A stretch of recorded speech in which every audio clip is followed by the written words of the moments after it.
Is Batman Returns underrated? Batman Returns is a side-scrolling action game developed by Aspect and released on the Sega Master System back in 1992. These days, Aspect is most known for developing some beloved Game Gear Sonic titles like Triple Trouble and Sonic Chaos, but their handiwork on Batman Returns predates those games. However, despite Aspect's 8-bit pedigree, Batman Returns for the Master System was met with mixed reviews. Mean Machines magazine scored the game a 7 out of 10, stating, "In what appears as a rushed effort, Batman Returns fails on this particular console, proving itself inferior to its Mega Drive and Game Gear team members. In all, a real disappointment." Video Games magazine gave the game a 5.1 out of 10, noting, "On the Master System, Batman Returns provides us with an average performance. Both the graphics and the music are mediocre. Despite better control, Batman on the Master System is worse off than the all-powerful Game Gear version." Finally, Sega Master Force scored the game a 5.4 out of 10, proclaiming, "Batman's latest could have been something special. Instead, it's a below-average platform romp." So, is Batman Returns for the Master System really this mediocre? Let's take a look. Before I get started, I should note Batman Returns was also released on the Game Gear in Europe, Japan, and the United States. This Master System version was a European exclusive. Additionally, the Game Gear version contains some cutscenes detailing a basic plot. This Master System version contains no opening cutscenes whatsoever. So with that, let's jump right into Stage 1. Despite not following the plot of Batman Returns, the stages do match the set pieces presented in the film. The first one takes place in Gotham City. The streetlights are even decorated with blinking Christmas ornaments, and there are Oswald Cobblepot posters on the walls. With the familiar surroundings comes an interesting take on the Caped Crusader. Batman has a limited moveset in this adventure. The first button allows him to throw unlimited batarangs, which can take out all enemies with a single strike. The second button allows Batman to jump, while pressing it a second time sends out the Grappling Hook. Holding the jump button will allow Batman to glide thanks to the cape. While simple, the basic moveset does a decent job working within the confines of the controller without relying on cumbersome D-pad combinations. Despite the simplicity, the Grappling Hook is the star of the show here. With it, Batman can reach higher platforms as well as swing across gaps.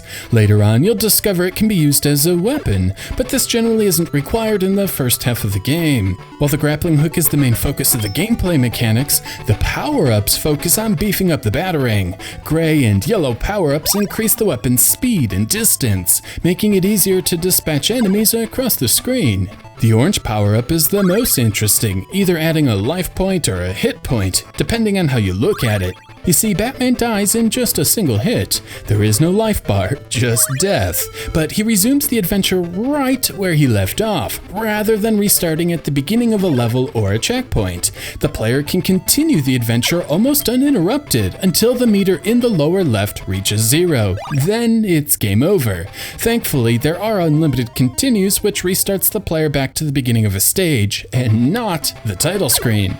With the moveset and power-ups out of the way, let's move on to the structure of the game. Stage 1 is actually divided into 2 parts. After making it to the end of the first, the second part is then presented, before finally arriving at a boss. The first stage does a decent job presenting most of the enemies the player will face in the safety of a relatively hazard-free environment. Some enemies will lunge when Batman is near, others will roll. Some are packing heat, these guys explode, and some drop bombs. You'll notice none are overly threatening, with the most primitive of artificial intelligence, but it's still nice the game displays their behavior in these open worlds, as they'll be placed in trickier locations later on. Stage 1 also does a nice job forcing the player to utilize the Grappling Hook without offering tutorials.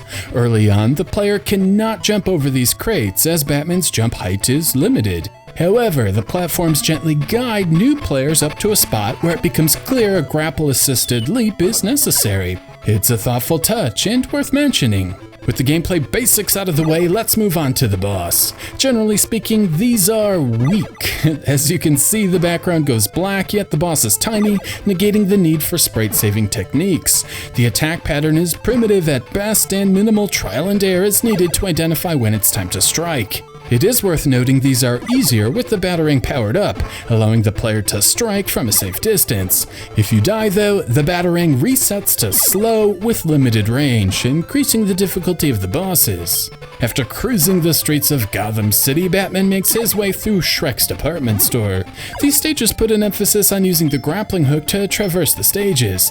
Thinner floors can be jumped through, either up or down, where the thicker floors cannot. Using this knowledge, the player needs to traverse the level, which is like a labyrinth of sorts. Towards the end, another gimmick is presented, where a chandelier falls from the ceiling, creating a fire pit to be avoided. The second part of the stage adds in some tricky grapple jumps over a pit of fire, but as I noted before, Batman respawns right where he left off with a forgiving invincibility period. The rest of Shrek's consists of hitting enemies as they appear through doors. Simple stuff.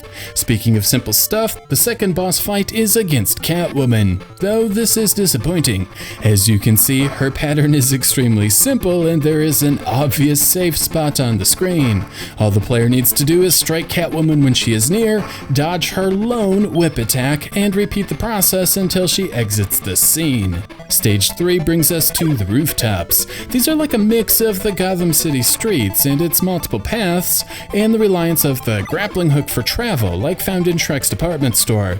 I will say it isn't always clear when something will block the player from proceeding and when something can be walked past, but with a little experimentation, it's easy to learn the rules of the stage. New enemies are also introduced, like these guys that fire diagonal rockets. There's also a ninja-like character that drops diagonally from the top of the screen. She's also the most annoying enemy found in the game, and I felt like there wasn't enough time to react. Instead, I usually died, which annoyingly resets the batarang when I don't feel like there was much I could do to avoid her. This brings us to the third boss, which is a statue, I think. I have to be honest, the pattern meant to be followed here isn't clear to me. The boss moves too fast for normal avoidance maneuvers. Instead, just spamming the batarang and sacrificing 2 lives seems to be the least aggravating strategy. It's hardly satisfying, but effective nonetheless.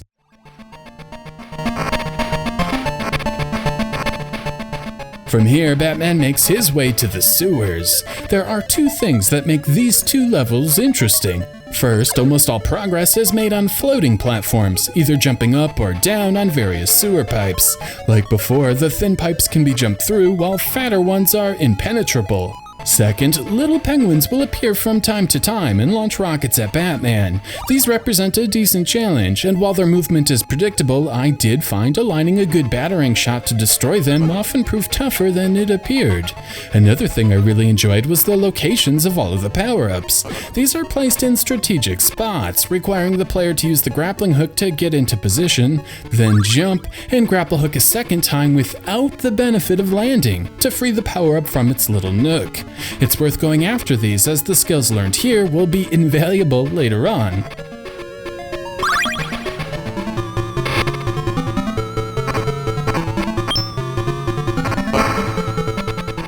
Finally, Batman arrives at the 5th and final stage, Penguin's Lair.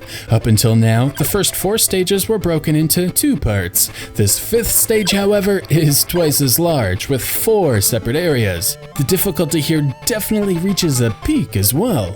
The first area introduces water on the ground, acting as a conveyor of sorts, making the timing of certain enemies trickier as well as the landing. If one has mastered the grappling hook, there are also plenty of extra power-ups and an alternate path through the area. The second part is where the game finally puts the player to the test. In fact, it is this area that prevented me from reviewing this game last year. Those double grapple jumps I mentioned earlier become mandatory here. The player needs to swing off platforms, grappling onto a falling barrel, hoist themselves up, and then jump up to the next platform to move forward. There are a dozen or so of these jumps, and unless the player has mastered the mechanics, they can expect to fall and die a lot. Clear this, and the third area offers a reprieve. There are plenty of grapple jumps and some brutal enemy placement, but there are no bottomless pits to fall through, meaning the punishment for failure isn't too bad. Yet another enemy is also introduced, a spinning female who launches rockets. Like the previous non-rocket variety, she can surprise an unsuspecting player, but since Batman is far lower on the screen in these sections, there is more time to react. Make it through this obstacle and the fourth area is revealed. At first this seems like another barrel nightmare. Thankfully these just need to be cleared horizontally and not vertically, making them far more tame. If you manage to clear the 4 areas of the 5th stage, the final boss is then revealed. While the bosses up to this point have been of the disappointing variety, the Penguin rises to the acceptable category. For starters, he has 3 forms. In the first form, he roams back and forth across the screen with his umbrella, dropping bombs. Like the Catwoman fight, there is a safe spot on the screen to camp. Even better, the grappling hook as a weapon mechanic I noted at the beginning of the review can be put to good use here. The second form amps things up. The Penguin will appear in random locations around the screen and launch 3 projectiles at Batman. I actually found this to be near impossible at first. However, with enough persistence, I was able to spot a specific pattern allowing a brief window to get in a hit. Perseverance is the name of the game here. Finally, the Penguin will give it one last go in the Duckmobile. Again, without giving too much away, he will first launch a 2-rocket attack at Batman, which can be navigated with basic pattern recognition. If the Duck moves in close enough, Batman can get in a risk-free attack. About halfway through the fight, the Penguin adds a 3rd rocket to his attack, which can again be navigated around with basic pattern recognition. Once you figure out the attack patterns and Penguin's weakness, the final boss is actually pretty easy. I will say it took me quite a few continues going through the Stage 5 gauntlet before getting another chance, but learning the patterns and exploiting the game was a satisfying conclusion to the adventure. Weirdly enough, after beating the game, a closing cutscene is presented, despite there being no cutscenes prior to this point. Then, of course, the credits roll. Graphically, Batman Returns is a good-looking Master System game. First, Batman looks great with plenty of detail. The animations are spot on, with stiff walking reminiscent of the film. The battering throw, jumping, and grappling animations all look nice. As a whole, Batman's moves are fluid, and as a whole the animation stacks up well for an 8-bit title. The enemies all look nice too. They are brightly colored and stand out against the 5 different backgrounds, which is a plus. I will say their animations are far more limited, but still, their art direction matches the world created by Tim Burton. The levels themselves are a bit more generic. While I do like the little touches in some areas, like the Christmas lights and posters in Gotham City streets, and the little mall trees in Shrek's department store, at times the backgrounds and set pieces feel extremely basic. Batman Returns had an awesome Art Deco vibe, and Batman Returns on the Master System fails at capturing that vibe. Batman Returns on the Super Nintendo, for example, was much more successful at capturing the feel of the film. I also like how the game is virtually free from flickering, other than a couple of boss encounters. The reason for this is there just aren't many enemies on the screen at once, topping out at just a couple. The developers did a nice job limiting the amount of sprites on the screen on a given scan line, reducing unwanted graphical issues. Still, even with the consideration in mind, the game does slow down a lot. I'm not sure if it will show up in the footage, but it's impossible not to notice while playing. The audio, on the other hand, is quite good. I often complain developers didn't do a good job utilizing the sound capabilities of the Master System, resulting in a lot of simplistic, high-pitched music lacking the depth found on the NES.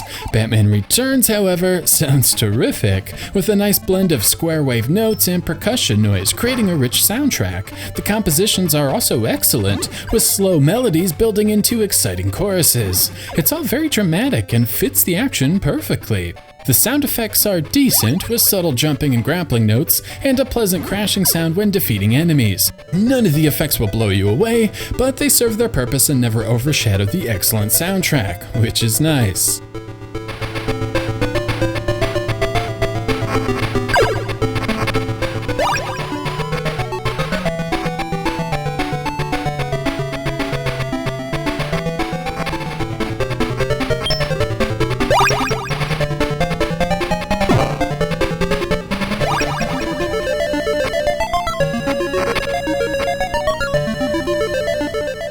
So, with all of that out of the way, we arrive back to the question asked at the beginning of the video. Is Batman Returns on the Master System underrated? First, one cannot deny Batman Returns has some flaws. The most obvious defect are the enemies, which exhibit little intelligence or challenge whatsoever. If you're lucky, one might fire a rocket, perform a slide kick or roll, but that's it. This lacking AI carries over into the bosses. Again, these just don't seem to react to Batman at all, instead following a preset pattern void of any thought. Once the patterns are learned, they can be defeated quickly and efficiently each and every time. For a game revolving around Batman, who himself is a crime-fighting superhero, this might be disappointing for some. While the controls are adequate, I wouldn't exactly call them perfect. My biggest gripe is Batman takes a moment to land, identified by the knees bending when he hits the ground. During this period, though brief, the player has no control. You have to wait for this animation to be completed before continuing on with moving or jumping. It's a small issue for sure, and some may call it a nitpick, but this small inclusion makes the controls feel slightly stiff. It impacts the gameplay as well, as you can't recover from a missed jump against Catwoman, for example. I want to jump a second time to avoid her whip attack, but I can't. I have to wait. Additionally, the learning curve with the grappling hook is steep. Expect to miss a lot. The timing window for connecting the grappling hook is very picky. It's precise for sure, and once you get it down, swinging across Gotham City becomes second nature, but don't expect to get a feel for it right away. It just isn't that smooth.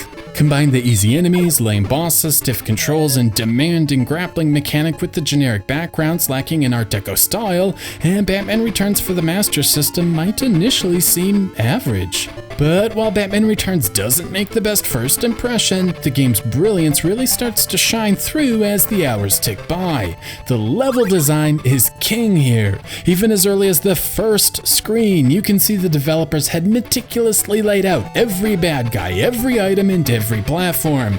The first enemy doesn't surprise the player. It's staring right at Batman, forcing the player to deal with it. There is a power-up on a high ledge, but no obvious way to get there. Start messing with the grappling hook and you'll discover the street lamps are not background objects, but necessary for vertical platforming. The attention to detail is carried throughout the 12 areas, spanning 5 stages. There is a platform preventing Batman from walking into a dropping chandelier. There is an enemy in power-up and in an impossible-to-reach place, letting the player know to check back up there when they reach the other side. Dropping enemies make a sound before falling, giving the player an opportunity to jump back. There are little gameplay touches as well, like how Batman doesn't change directions while in the air, allowing him to use the Batarang to reach secret power-ups. And of course, the power-ups are used as training devices, encouraging the player to experiment and learn techniques required in later stages. From beginning to end, the level design in Batman Returns is excellent. Everything has a purpose, and it makes for an engaging experience that never gets too hard too fast, nor does it ever get easy and boring. The pacing is great and the difficulty curve nearly perfect. The perfect pace is enhanced with the instant spawning. With no startbacks or checkpoints, the player is allowed to stay immersed in the tasks at hand, rather than plot through previously cleared areas, adding needless padding. I also dig how the player is rewarded for proficient play, offering the fully powered Batarang for a job well done. It adds a bit of replay value, challenging the player to make perfect runs. Also adding to the replay value are the second routes. The first 4 stages offer a normal route, which I've featured throughout this video, and a second route for seasoned players. This second route cranks the difficulty up to 11. Bottomless pits are everywhere, making the grappling hook mandatory for all areas. Enemy locations are made more challenging, increasing the dexterity and reflexes required for progression. Hovering with the cape goes from being an afterthought to a necessary tool. Platforms are smaller, demanding more precision, and new timing-based obstacles are added, demanding better pattern recognition abilities from the player. These 4 alternate routes are an awesome addition to the game, and really allowed the developers to show off their level design chops. I certainly wouldn't recommend anyone start on the second route, but they absolutely add replay value for those who have mastered the main quest. So yeah, Batman Returns is way underrated. The gameplay is like a nice mix of Shinobi and Spider-Man, which is about spot on for a superhero who has mastered martial arts. The grappling hook mechanic has an easy to learn, tough to master quality to it that makes the game easy to get into and immensely satisfying once you start conquering the game's tough challenges. While the controls could be a little tighter and the art style a little less generic, what Batman Returns lacks in style, it more than makes up for with substance.